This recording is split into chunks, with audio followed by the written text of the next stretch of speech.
So, as I said, there are many people doing many things in this space and it is moving at pace. But some things that you could do to close that delta, basically enhance your traditional SEO. So you optimize for clarity. So you're making sure that you've got factual, well-structured data that's semantically relevant. Yep. You add context.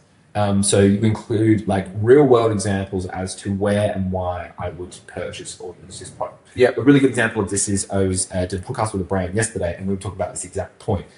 They sell kind of like well-priced, high-quality men's footwear. Yep. Now, what they're doing on their product pages, and product pages are traditional, pretty like standard piece of like copy and content, right? Like what's the thing made of, what's the returns policy, etc. They've got a section there which is contextualized. So what occasion would I use to click your product?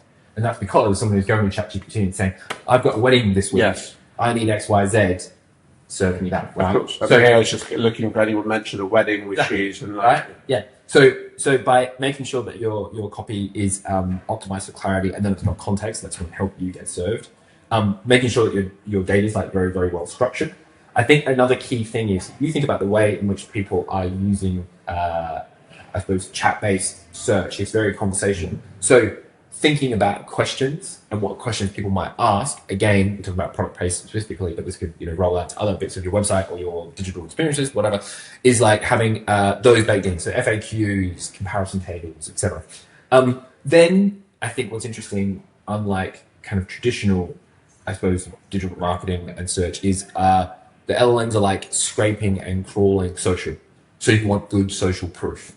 Yeah. Right? So you want positive brand mentions and you want reviews on social platforms. User-generated content, anything that basically... User-generated content, reviews, all this sort of stuff, right? Now, if you've got shitty reviews, I don't know, you're going to have to try and somehow like manage that, right? So there's an interesting interplay whereby brands are less likely to, from a trust signal perspective, to let people know about the not so great reviews. Yeah. If you've only got great reviews, consumers might be a little bit untrusting of those. So you still got to find that kind of like balance. But that becomes very, very important. Yeah.